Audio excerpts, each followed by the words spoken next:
Bismillahirrahmanirrahim. Selamat siang teman-teman para peserta dari diskusi ya Parwa Institute pada siang hari ini. Saya ingin mengucapkan permintaan maaf ya karena tidak bisa hadir di tengah-tengah teman-teman. Jadi saya berusaha tetap ingin berkontribusi dalam diskusi ini ya karena topiknya sangat menarik ya. Siapa bermain api. Dan saya menyiapkan video ini untuk berbagi narasi ya. Semoga ini bisa bermanfaat dan bisa menjadi bahan diskusi teman-teman di siang hari ini.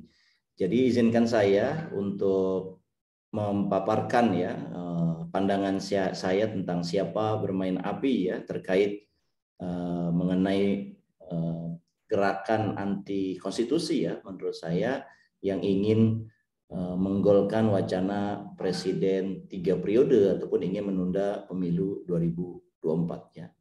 Ini presentasi saya. Siapa bermain api konstitusi ya? Ya saya kira makar konstitusi ya tuduhan sebagian orang ya terutama ahli hukum melihat apa yang sedang dilakukan oleh pemerintah, narasi-narasi yang ingin ya melakukan penundaan pemilu dalam rangka memperpanjang masa jabatan presiden misalkan, itu dianggap sebagai sebuah makar ya, makar konstitusi. Dan saya kira saya akan fokus ke poin itu. Ya, kita tahu bahwa ada satu investigasi ya yang dilakukan oleh majalah ternama yang terkait mengenai bagaimana orang-orang dekat presiden yaitu melakukan satu gerakan bawah tanah untuk mewujudkan 3 periode.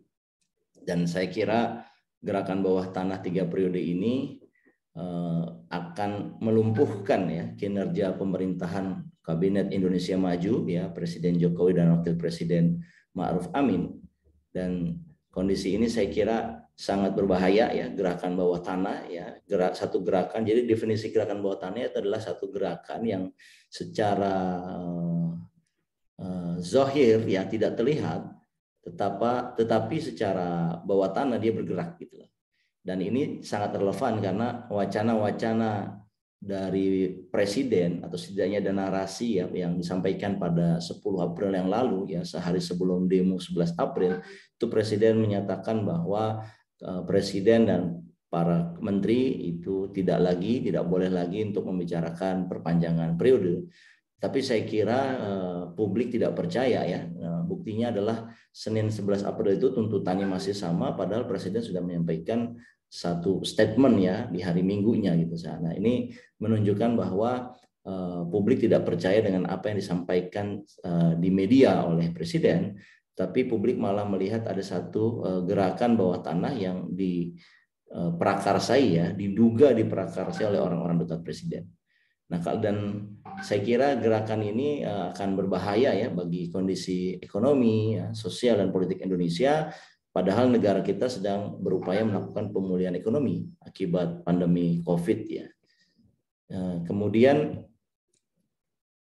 yang terjadi hari ini kita menyaksikan ketidakkompetenan pemerintah dalam melaksanakan tugas-tugasnya ya. Jadi ada fokus yang tidak sesuai dengan harapan publik ya. Fokus yang sesuai harapan publik itu adalah fokus untuk mengurus ekonomi.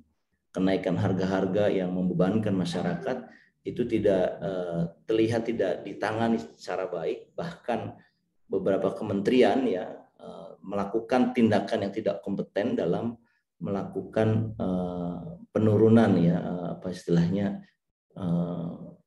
penanganan kenaikan harga-harga ini. Dan saya kira sekarang publik masih menyaksikan kenaikan harga-harga pokok ya, BBM langka, minyak goreng juga masih naik ya, harga daging juga begitu, gula pasir ya.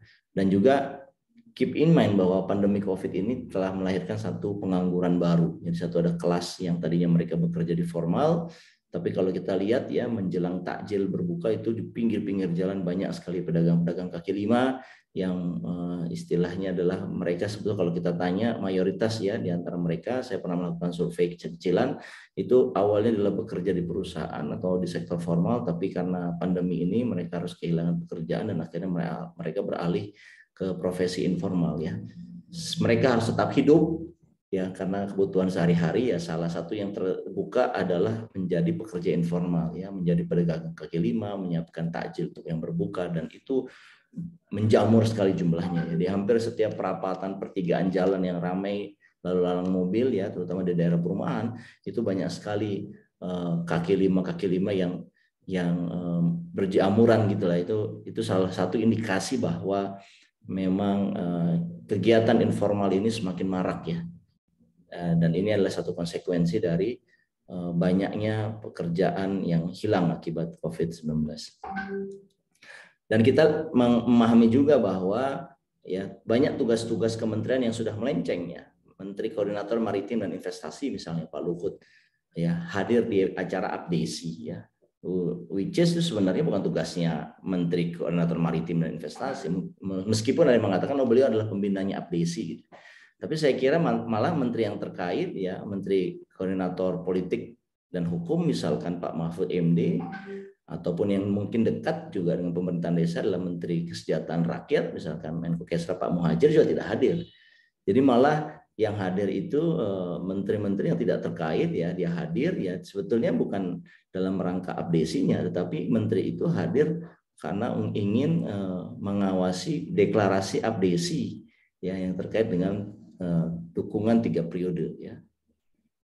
Dan ini salah satu contoh ya bahwa pertemuan silaturahmi Abdesi 2022 ya beberapa waktu yang lalu dihadiri oleh Pak Menteri, Pak Presiden, Pak Menko Maritim dan Investasi Pak Luhut dan Mendagri. Itu adalah salah satu contoh bagaimana penyimpangan ya kepala pemerintahan, presiden dan menterinya yang mengubah tugas pemerintah menjadi alat propaganda anti konstitusi dengan meminta perpanjangan 3 periode.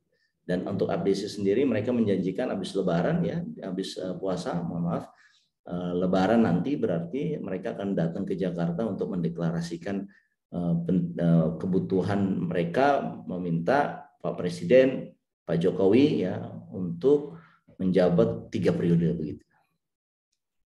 Nah, saya kira kita harus mewaspadai ya gerakan bawah tanah ini, karena gerakan ini pada hakikatnya adalah gerakan anti konstitusi, gerakan makar konstitusi yang mereka ya harusnya akuntabel dan transparan, karena mereka gerakan bawah tanah ini kan orang sedekat presiden kan harus juga terkena dengan akuntabilitas. Mereka dibiayai oleh APBN ya, mereka berfungsi untuk membantu presiden, tapi kan kita tidak melihat akuntabilitasnya begitu loh. Nah, kemudian saya sampaikan bahwa gerakan manuver bawah tanah ini ya akan berdampak pada 3 hal yang signifikan.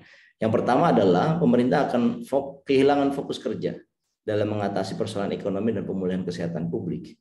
Dan ini udah kelihatan indikasinya ya, pemulihan juga belum tuntas ya kan. Ekonomi makin memberatkan masyarakat ya. Dan ini kita belum mendapatkan satu kerja nyata ya bahwa harga-harga itu sudah mulai turun dan stabil misalkan, belum terlihat tanda-tanda itu. Yang kedua, dampak yang kedua adalah pemerintah akan menyaksikan satu era yang disebut dengan the emerging of social unrest ya. Munculnya keresahan sosial. Ini terjadi karena kalangan sipil ya, terutama mahasiswa, akademisi dan kalangan pro demokrasi lainnya itu pasti menentang cita-cita otoritarian tersebut ya, memperpanjang 3 periode di luar konstitusi itu pasti mereka tentang. Dan protes sosial ini ya akan banyak ya, buktinya aja 11 April yang lalu begitu luar biasa, dan besok ya hari Kamis 21 April juga akan ada demo lanjutan dari tanggal 11 April itu. Itu menunjukkan ini bermunculan, dan menariknya dari demonstrasi ini adalah dia tidak hanya terfokus di pusat ibu kota, tetapi sudah merata di hampir setiap daerah.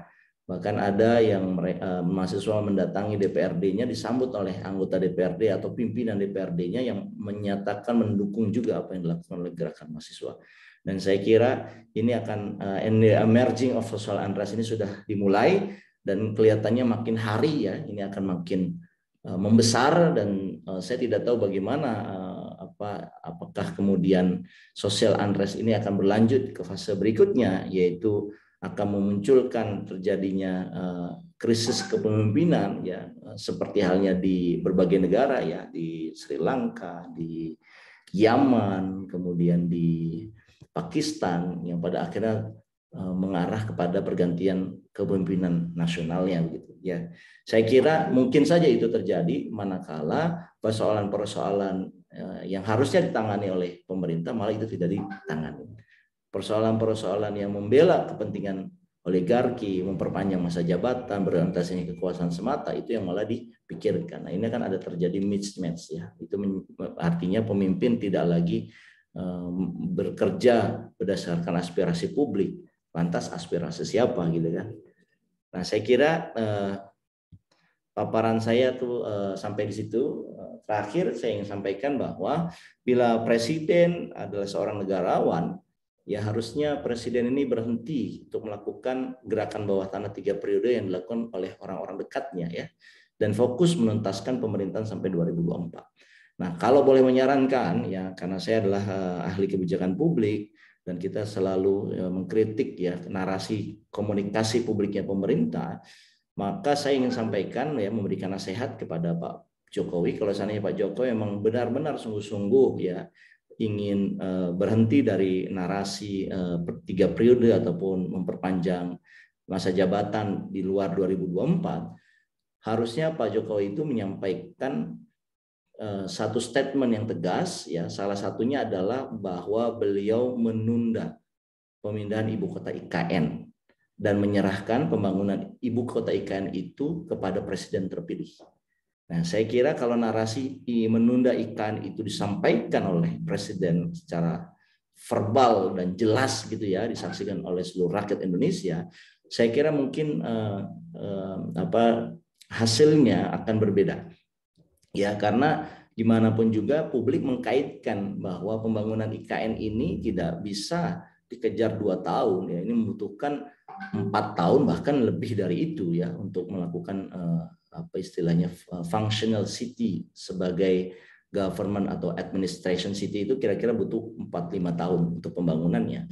Dan saya kira kok lebih bijak kalau seandainya kalau memang Pak Jokowi tobat ya untuk tidak ingin 3 periode ya, ataupun tidak betul-betul ingin fokus menuntaskan pemerintahan 2004, saya kira kok menyampaikan bahwa presiden menunda IKN dan menyerahkan kepada presiden berikutnya yang terpilih untuk melanjutkan, saya kira itu malah membuat Presiden Jokowi itu menjadi orang yang dianggap negarawan besar ya, yang pernah dilahirkan dari perut Indonesia. Saya kira itu paparan dari saya. Mohon maaf sekali lagi. Terima kasih atas perhatian teman-teman yang sudah mendengarkan video ini ya. Saya kira saya ingin mendapatkan feedback dari teman-teman yang mungkin nanti melalui panitia saya akan mendapatkannya. Terima kasih. Assalamualaikum warahmatullahi wabarakatuh. Selamat siang.